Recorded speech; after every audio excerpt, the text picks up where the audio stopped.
2016, bakal na pinto bumukas. Libingan ng mga bayani, tinanggap ang isang Marcos. Walang konsultasyon, isang pirma lang, si Rodrigo ang nagsabi.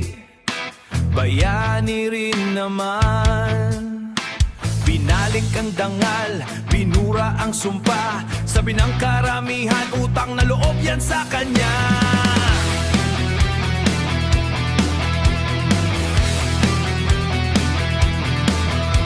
Pero ang panahon, mabilis umikot. Yung nagbukas ng libingan, siya namang kinulong. Si Ferdinand Marcos, nilibing ni Duterte. Karangalan ng binigay, pangalan ng nilinis. Pero anong isinukli sa gitna ng gabi? Si Duterte mismo, pinakulong ni Bong Marcos. Ito ba ang kapalit ng kabutihan? O sa kamay ng dating kaibigan? Kabutihan o sasang sukli?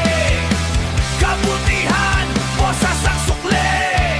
Easy ang kumatok, palasyo ang nagbukas.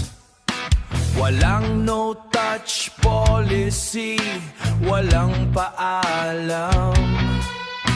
Yung dating kaalyado sa entablado, ngayon sa dehage nag-iisang nakakulong. Sabi nila rule of law, sabi nila hustisya, pero tanong na lansangan, bakit ngayon lang sila?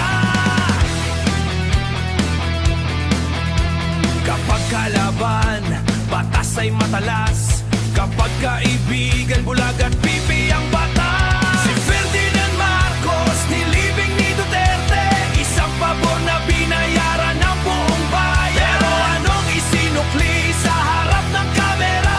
Si Duterte mismo, pinakulong ni Bong Marcos. Ito ba ang kapalit ng kabutihan? Trono laban sa tanawing utang. Kabutihan o sasang sukli?